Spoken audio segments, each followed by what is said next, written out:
Hello friends, welcome back to Kadamba Samayal. இன்றைக்கி நம்ம கதம்ப சமையலில் ஒரு முட்டை கிரேவி ரெசிபி தான் பார்க்க போகிறோம். ரொம்ப சிம்பிளான ரெசிபி தாங்க.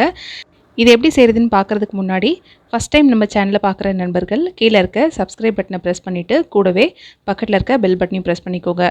அப்புறம் ஷோ நோட்டிஃபிகேஷன் எனேபிள் பண்ணிக்கோங்க. அப்போ தான் நான் போடுற வீடியோலாம் உங்களுக்கு உடனே நோட்டிஃபிகேஷனாக வரும். வாங்க வீடியோக்குள்ளே போயிடலாம். இப்போது அடுப்பு ஒரு வானல் வச்சுக்கலாம். அதில் 1 டீஸ்பூன் எண்ணெய், 1/2 டீஸ்பூன் சோம்பு, 1/2 டீஸ்பூன் சீரகம்,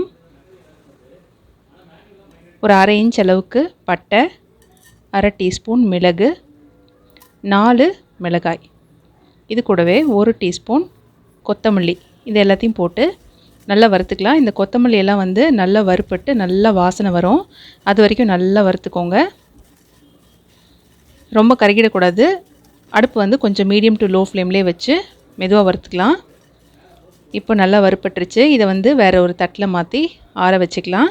இப்போ அதே வானலில் 1 டீஸ்பூன் எண்ணெய் காஞ்சதும் ஒரு 1/2 இன்ச் அளவுக்கு தோல் எடுத்த இஞ்சி, 10லேருந்து 12 போல் பூண்டு பல், ஒரு 7-8 சின்ன வெங்காயம், இது எல்லாத்தையும் போட்டு நல்லா வதக்கிக்கலாங்க. இந்த பூண்டு, வெங்காயம், இஞ்சி இதெல்லாமே நல்லா வதங்கி வரணும். பாருங்கள், இப்போ நல்லா கலர் மாறி நல்லா வதங்கிடுச்சு. இந்த டைமில் ஒரு தக்காளி சேர்த்துக்கலாம். நம்ம வதக்கி தான் அரைக்க போகிறோம். அதனால் நான் கொஞ்சம் பெருசாகவே தான் நறுக்கி போட்டிருக்கேன். சைஸ் எப்படி இருந்தாலும் பிரச்சனை இல்லை, நமக்கு வதங்கினா போதும். இப்போ இது வதங்கிட்டு இருக்கட்டும். அதுக்குள்ளே நம்ம ஏற்கனவே வறுத்து ஆற வச்சுருக்க அந்த மசாலாவை நல்லா அரைச்சி எடுத்துக்கலாம். தண்ணி கூட கொஞ்சம் ஊற்றி நல்லா நைஸாக அரைச்சிக்கோங்க. அரைச்சி எடுத்து வச்சுட்டு இப்போது இந்த வெங்காயம், தக்காளி, இஞ்சி, பூண்டெல்லாம் நல்லா வதங்கினதுக்கப்புறம் இதையும் ஆற வச்சு இதையும் நம்ம ஏற்கனவே வறுத்து அரைச்சி வச்சுருந்தோம் இல்லைங்களா, அந்த மசாலாவோடவே போட்டு நல்லா அரைச்சி எடுத்துக்கலாம். பாருங்கள், நல்லா அரைச்சி எடுத்தாச்சு. இப்போ அதே வானலில் நான் ஒரு 4 முட்டை ஏற்கனவே பாயில் பண்ணி எடுத்து வச்சுருக்கேன். அதை மேலே இந்த மாதிரி 4-5 கீறிக்கலாம். அப்போ தான் நம்ம போடுற மசாலாலாம் இதுக்குள்ளே நல்லா இறங்கி வரும்.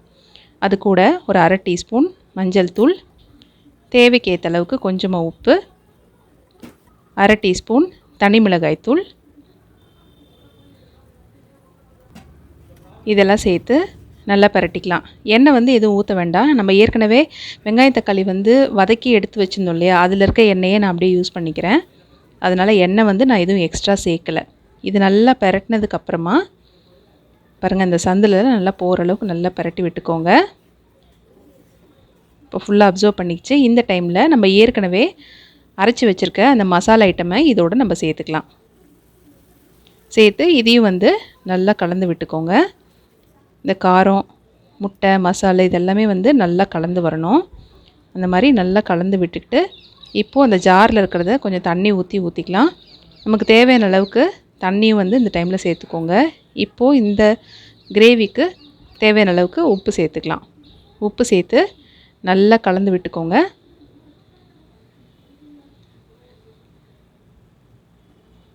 கலந்து விட்டுட்டு இப்போ இதில் ஒரு கொத்து கருவேப்பிலை நான் சேர்த்துக்கிறேன்.